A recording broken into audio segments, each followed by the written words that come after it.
Deus quer que você reine. Cristo é a nossa redenção.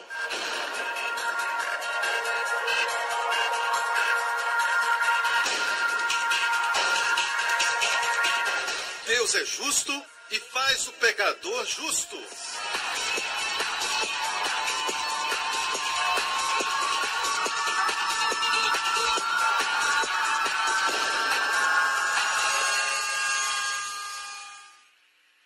A seguir no programa de hoje. Então Jesus disse: aquele que se exalta será humilhado, e quem se humilha será exaltado. Ele que era tudo, veio para ser nada, para servir e ministrar.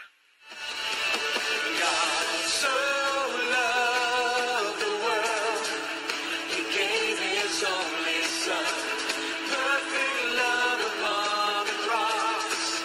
I'll never ever know how deep, how wide are the oceans of His heart, full of love and grace for us. Are you ready? Freely forgiven we are, loved by the Savior we are, children of God. Come on, called to shout His name. Come on, let's celebrate. Yeah, God so loved the world, He gave His only Son, perfect love upon the cross. I'll never ever know how deep, how wide are the oceans of His heart, full of love and grace for us. Come on, everybody. Freely forgiven we are, loved by the Savior we are, children of God, called to shout His name. Freely forgiven we are, forever favored we are, children of God, called to shout His name. Come on, how deep, how wide are the oceans of His heart, full of love and grace for us. How deep, how wide are the oceans of His heart, full of love and grace for us. Everybody with one voice, let's sing. Freely forgiven we are, loved by the Savior we are, children of God, called to shout His name. Yeah. Freely forgiven we are, forever favored we are, children of God, called to shout His name. Freely forgiven we are, loved by the Savior we are, children of God, called to shout His name. Freely forgiven we are, forever favored we are, children of God, come on, called to shout His name. Hoje com o pastor Joseph Prince. Na semana passada compartilhamos sobre a diferença entre se familiarizar e ser íntimo. Os discípulos de Jesus se familiarizaram com Jesus, mas por muitas vezes demonstraram a falta de saber quem Ele realmente era. Hoje quero compartilhar com você alguns segredos que vão te ajudar a ser íntimo com a sua mente, a mente de Jesus e os seus caminhos. Certo? A sua forma de operar, a sua forma de fazer as coisas. E eu creio que até o final do culto você vai sair daqui com uma segurança no seu coração e um grande conforto em saber que esse maravilhoso Jesus não é o que a tradição fala que Ele é. Certo? Mas primeiro, vamos ver no Evangelho de Lucas que Deus colocou nos Evangelhos alguns capítulos lado a lado para nos ensinar uma ordem divina. Ok? Agora, se você olhar a história de Jesus cronologicamente, o que quer dizer? Que aconteceu em sequência, pela ordem dos acontecimentos. Essa é a ordem cronológica. Jesus pregou essa mensagem e depois fez esse milagre, depois andou sobre as águas. O mais cronológico, em termos de sequência, é o Evangelho de Marcos. O Evangelho de Marcos está na ordem dos acontecimentos, mas o resto dos livros da Bíblia está de acordo com a ordem divina. Às vezes, uma história que aconteceu depois é colocada antes de uma história que aconteceu primeiro. Mas o Espírito Santo as coloca lado a lado para mostrar uma verdade espiritual e o seu significado. Assim são os capítulos que eu quero compartilhar hoje em Lucas 14 e 15. Mas antes de irmos a esses textos, vamos primeiro a Lucas 18 e 19. Eu tenho esse ensinamento no meu livro, Destinado a Reinar, e em Lucas 18 temos o jovem rico. Em Lucas 19 temos Zaqueu, certo? Em Lucas 18, Jesus deu àquele jovem rico a lei, e ele não quis abrir mão de $1, certo? Em Lucas 19, Jesus deu a Zaqueu o quê? Graça. E isso abriu a casa de Zaqueu, abriu o seu bolso e também seu coração. Aquilo que a lei não pode fazer, a graça vai muito mais realizar. Posso ouvir um amém? Então, mesmo que as histórias não aconteceram cronologicamente, o Espírito Santo as colocou lado a lado para podermos aprender que o que a lei não pode fazer, a graça vai muito mais realizar. Posso ouvir um amém? Agora vamos para Lucas 14 e Lucas 15, certo? Lado a lado. Eu nunca falei isso publicamente, mas quero compartilhar com você hoje, porque eu creio que lendo esses dois capítulos, o Espírito Santo vai trazer a você intimidade com a mente e os caminhos de Jesus. E você vai amar isso. Você vai sair daqui deste lugar com tanta alegria de que este é o seu Salvador. Amém?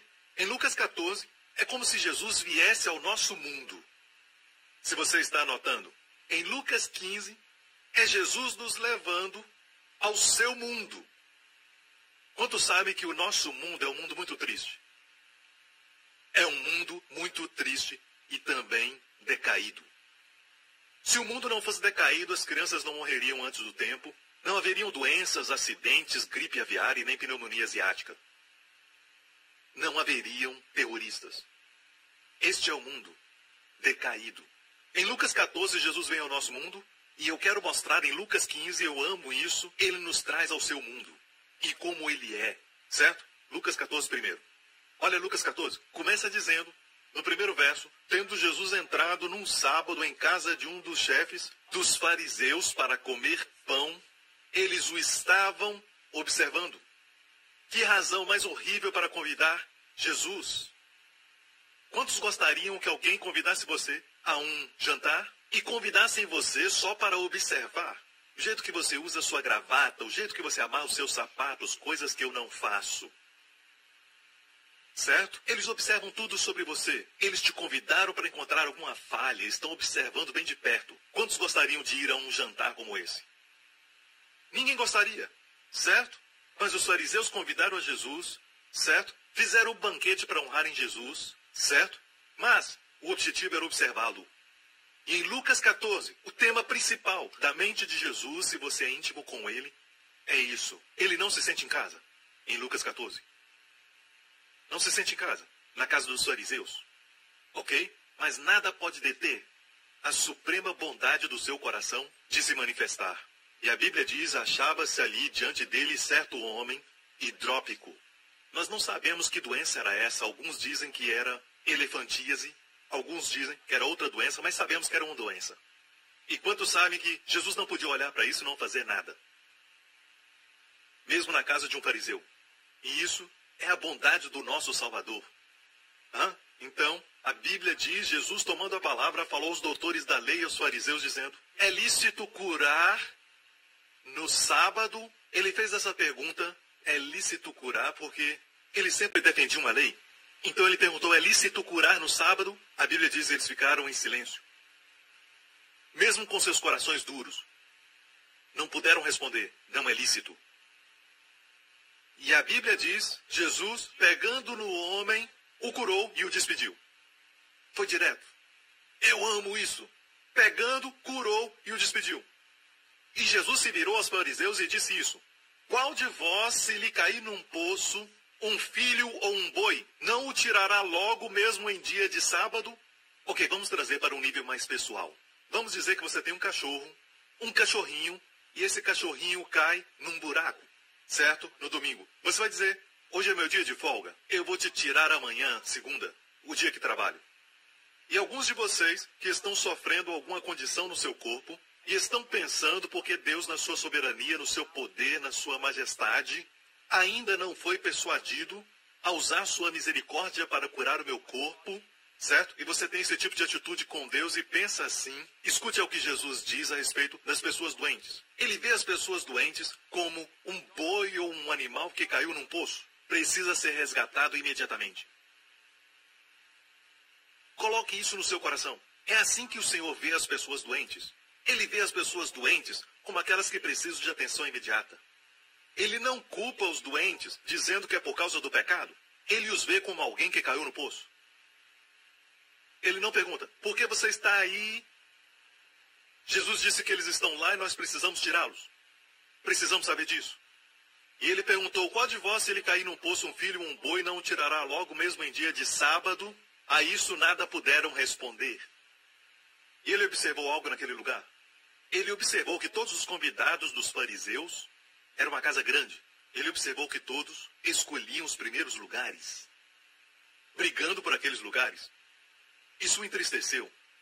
Então a Bíblia diz, Jesus propôs-lhe esta parábola ao notar como os convidados escolhiam os primeiros lugares. E esta é a parábola, e por causa do tempo, vou direto a ela, e ele disse, quando alguém fizer uma festa de bodas e convidar você, Jesus disse, não sente no primeiro lugar, para que quem te convidou para aquela festa venha você e vê você assentado lá atrás, diga, venha para frente, meu amigo, você vai ser honrado diante de todos ali. Mas se você pegar o primeiro lugar e alguém mais importante chega e ele te diz, você pode mudar de lugar, vai ser envergonhado na frente de todos. Então Jesus disse, aquele que se exalta será humilhado e quem se humilha será exaltado. Podemos dizer que este convidado divino na casa do fariseu não se sentia em casa naquele lugar. Sabe que quando Jesus, que veio do céu, olhando ao seu redor, vê os filhos de Adão brigando por posições, tentando ser o maior, o melhor, sabe? E tentando ser a pessoa mais importante. Sabe o que ele pensa? Ele olha para o homem que ele criou junto com seu pai. Homem feito do pó da terra, que não era nada, até Deus soprar sobre ele. O homem que não era nada, mas Deus o amou e deu a ele tudo no jardim. E mesmo o homem tendo tudo, ele quis ser como Deus. E caiu. E agora ele vê os filhos de Adão, que não são nada, tentando ser tudo. Enquanto ele é tudo. Ele criou todas as coisas, tudo foi feito por ele. Sem ele, nada do que foi feito seria feito. Ele que era tudo, veio para ser nada, para servir e ministrar. E o entristece quando ele olha para os filhos de Adão, sendo orgulhosos, egoístas, egocêntricos, o faz lembrar quando Adão caiu tentando ser tudo, mesmo Deus dando a ele tudo, querendo ser Deus. E ele que tinha tudo, e que era tudo, se tornou em nada, para que ele seja seu tudo. Amém? Sabe de uma coisa? Adão tinha tudo no jardim. Tudo que precisava para o seu prazer, para o seu consumo, para a sua realização, existia naquele jardim. E ainda assim, Adão pecou, tentado pelo diabo. Tudo cooperava para Adão. Adão caiu no meio da abundância, no meio de tudo que era bom. Jesus, quando foi tentado pelo diabo no deserto, sendo tudo contrário a ele, obedeceu a Deus. Aleluia. Amém. Agora olha isso. Nem os fariseus e os seus convidados viram a necessidade por ele. Como disse antes, alguns veem Jesus como um mestre. Quando você vê alguém como um mestre, você vê alguém dando os seus ensinamentos que você, com seu esforço próprio, tem que aplicar. Mas ele não veio para ser um mestre. Alguns o veem como um padrão, como um exemplo, mas isso é até pior quando você o vê como um padrão, como um exemplo. O seu exemplo só pode te condenar por causa da sua vida perfeita sem pecado. E se você o tenta fazer como exemplo a seguir, você vai depender dos seus próprios recursos que você não tem porque está falido espiritualmente para segui-lo. Então, para que ele veio? O que ele veio fazer nessa terra? Devemos voltar ao momento do seu nascimento. Os anjos encheram o céu e meia-noite em Belém se tornou meio-dia quando os anjos apareceram. Como no momento que ele morreu naquela cruz, o meio-dia se tornou meia-noite, para que Deus possa brilhar sua luz em você e eu. Amém? Então, naquela noite em Belém, quando os pastores cuidavam das suas ovelhas pela noite, os céus se abriram e os anjos apareceram e deram essa mensagem para os pastores ali. Nasceu para vós nesse dia, na cidade de Davi, o Salvador. Não um juiz, não um mestre da lei, mas um Salvador. E nenhum dos que estavam ali viu a necessidade de um Salvador. Eles o viram como um padrão, eles o viram como um rabino, os fariseus o viram como um adversário, uma competição. Mas nenhum dos que estavam ali estavam conscientes do seu pecado e da necessidade dele. Não se sentia em casa. Você me ouve? Então um deles exclamou: bem-aventurado o que comer pão no reino de Deus. Amém? Isso está no verso 15. Um deles disse: bem-aventurado o que comer pão no reino de Deus. Porém ele lhe disse: um certo homem fez uma grande ceia e convidou a muitos. Por causa do tempo eu vou resumir essa parábola. Jesus olhou para eles e o homem disse: não é maravilhoso comer pão no reino de Deus? E Jesus disse: se você conhecesse a verdade, deixe-me contar essa história. Um certo homem rico fez uma grande ceia. Diga grande ceia. E convidou a muitos. Diga convidou a muitos. E disse: vinde para os convidados, vinde que já está tudo preparado. Sabe que Deus no céu está convidando a todos para participarem da ceia? Porque tudo já está preparado. Porque quando seu filho morreu na cruz e exclamou: está consumado, o Pai preparou uma grande ceia para participarmos. Vinde que já está tudo preparado. Nessa mesa tem perdão dos seus pecados. Nesta mesa, amizade com Deus. E você pode caminhar e falar com Deus como amigo. Nesta mesa, alegria imensurável. Nesta outra mesa, paz que excede todo o entendimento. Deste lado, tem saúde divina e cura para todo o seu corpo. E sabe de uma coisa? Nenhum dos que foram convidados foram. É incrível como o homem pode se satisfazer com as coisas que são servidas na mesa do fariseu. Muitos vão à ceia do homem, mas ninguém foi para a ceia do Senhor. E ainda alguém falou: bem-aventurado que comer pão no reino de Deus. E Jesus disse: deixe-me falar isso. Venha, Dan, me dá sua mão. Se Deus não fizer isso, por estar num lugar mais alto, e todos nós caídos, se Deus não tivesse descido, mesmo nos convidando, não poderíamos ir. Ele tinha que nos levar onde Ele está. Nenhum de nós estaria aqui hoje. Não seríamos salvos se Deus só tivesse convidado e não tivesse nos trazido até a sua ceia. Obrigado. Olha o que os convidados disseram, um por um. Deram desculpas. Um deles disse: comprei para mim um campo e importa e vê-lo. Pense nisso. Quem compra um campo e só vai ver depois? É uma desculpa esfarrapada. Outro deles disse: eu não posso ir, me desculpe. Eu comprei 5 juntas de bois e preciso experimentá-los. Quem compra bois e depois experimenta? Você compra um carro sem primeiro dirigir? Outra desculpa esfarrapada. Outro disse: me casei e não posso ir. Então o Senhor diz: o verdadeiro reino de Deus que tem uma ceia maior, com maiores bênçãos e eternas, que satisfazem corpo, alma e espírito, isso o homem não deseja. Mas as coisas que o homem serve, que são temporais, que são em vão, na mesa dos fariseus, o homem deseja. E o homem prefere a mesa do homem do que a de Deus. Isso é triste. E sabe de algo? Ele saiu da casa do fariseu. E a Bíblia diz que quando ele saiu, a multidão o seguia. E saiba disso, que muitas vezes as multidões seguiam a Jesus porque queriam fazê-lo rei. Mas ele não veio para ser rei. Ele veio para ser Salvador. Estou certo? Queriam fazê-lo rei para se livrarem dos romanos, eram egoístas. E existiam aqueles que o viam como um exemplo e aqueles que o viam como um mestre. E será que isso o agradava? E isso trazia alegria para o seu coração? Não, ele veio para ser o Salvador. E a multidão que o seguia o adorava, o exaltava. Mas sabe o que ele fez? E isso vai te dar o contexto das palavras de Jesus. Ele se virou e disse: se alguém quer me seguir, vir após mim, quer me ver como um padrão, então deve levar a sua cruz, deve carregar a sua cruz e abandonar tudo mais, e então vir após mim. E essas palavras eram duras, mas foram faladas para as pessoas que o viam como um padrão. Estava dizendo que se você me vê como exemplo e não um salvador, isso é o que deve fazer, para ser como eu, carregar sua cruz, deixar tudo e me seguir. Mas se olha para mim como um salvador da sua vida, eu vou te salvar do jeito que você está. Eu quero ir a Lucas 15. Não posso esperar a ir a Lucas 15. Vamos a Lucas 15. Lucas 15, o próximo capítulo, verso 1, diz assim: e chegavam-se a ele todos os publicanos e pecadores para o ouvir. Finalmente, ele encontrou pessoas que eram conscientes dos seus pecados. Eram conscientes da necessidade dele como Salvador.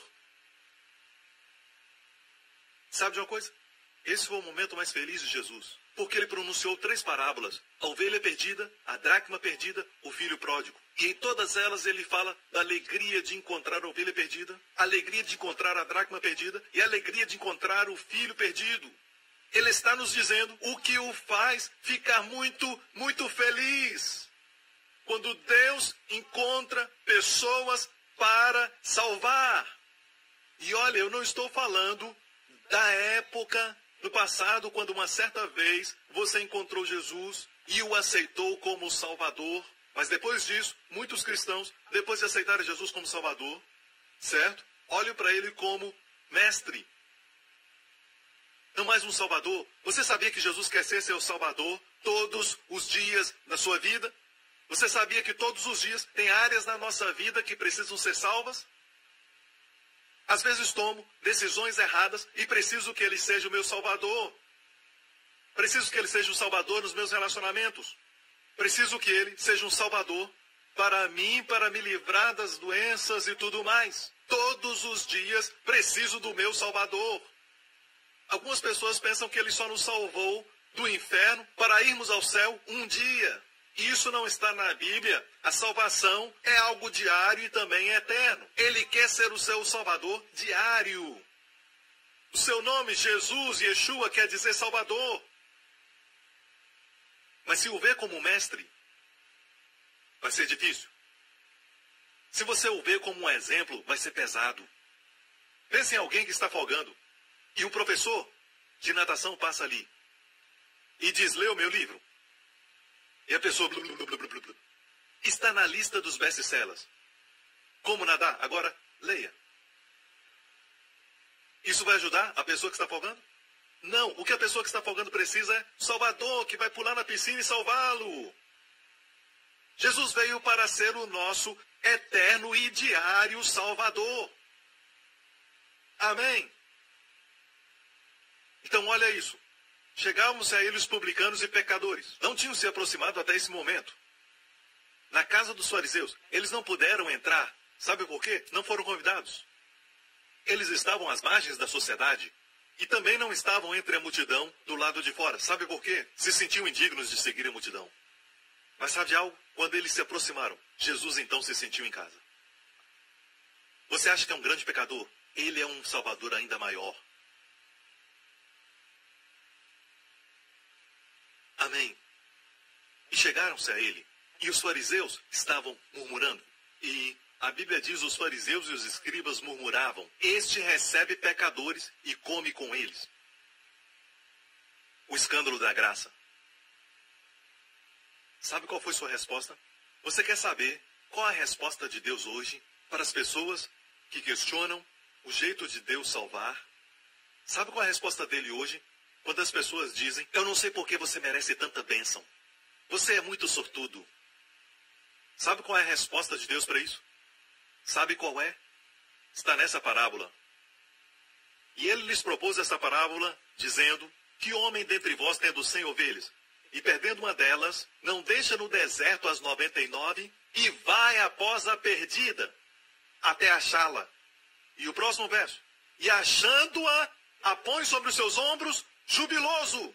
E chegando a casa, convoca os amigos e vizinhos, dizendo-lhes: alegrai-vos comigo, porque já achei a minha ovelha que estava perdida. A resposta dele aos fariseus, que diziam: porque este homem come com os pecadores. Assim como indagam o método de salvação e graça de Deus, qual a sua resposta? O Senhor responde por você. Isso simplesmente me faz feliz. Não existe uma resposta complicada. Sua resposta é muito simples. Isso me faz muito feliz. Abençoá-los. Isso me faz muito feliz. Estar com eles. Me faz sentir em casa. Quando as pessoas me veem como um salvador. De fato, ele não parou por aí. A história da ovelha mostra Jesus como um bom pastor. E depois fala do Espírito Santo. Quando fala dessa mulher, quando conta a próxima história, qual a mulher que tendo 10 dracmas, se perder uma dracma, não acende a candeia e varre a casa e busca com diligência até achar. E achando-a, convoca as amigas e vizinhas, dizendo: alegrai-vos comigo, porque já achei a dracma perdida. Olha, escute, você conhece algum vizinho que, ao encontrar algo que perdeu, liga para o vizinho e diz: ei, vamos fazer uma festa, encontrei o que tinha perdido? Ninguém faz isso, pegar o telefone e ligar para alguém. Iam dizer: você está doido? E desligar o telefone. Porque ninguém faz isso, só um. Um que fica tão alegre, se sente tão em casa, tão realizado, tão abençoado, tão feliz em te salvar, se você o permitir, na situação que estiver, que ele faz uma festa. É incrível que a nossa salvação, a nossa libertação provoca uma festa no céu. Que conforto isso traz para o meu ser. Que certeza maravilhosa traz para todos nós. Saber que, quando o Senhor é capaz de mostrar sua salvação, sua mão poderosa para te livrar, faz o céu feliz. Se a verdade fosse pregada para nós anos atrás, a igreja seria muito forte e dinâmica. Então, bom pastor é Jesus, se alegrando ao encontrar a ovelha. Quem é essa mulher varrendo? É a figura do Espírito Santo varrendo todo o mundo, procurando a imagem perdida de Deus. E quando encontra isso, se alegra, o Espírito Santo se alegra. No próximo programa. Não é bonito em ver que o Deus que o nosso coração deseja, que este Salvador que veio à Terra, vai além das nossas expectativas? Obrigado por sintonizar no programa de hoje. Esperamos que tenha sido uma bênção para a sua vida. Para mais informações sobre o programa da Igreja New Creation, acesse o site ncctv.org.sg. Lá você poderá se inscrever para receber um devocional diário do pastor Joseph Prince. Seja incentivado e fortalecido todos os dias e saiba o quanto Deus lhe ama através desses devocionais. Acreditamos que seu dízimo pertence à igreja que você frequenta e oramos para que você seja grandemente abençoado, altamente favorecido e profundamente amado.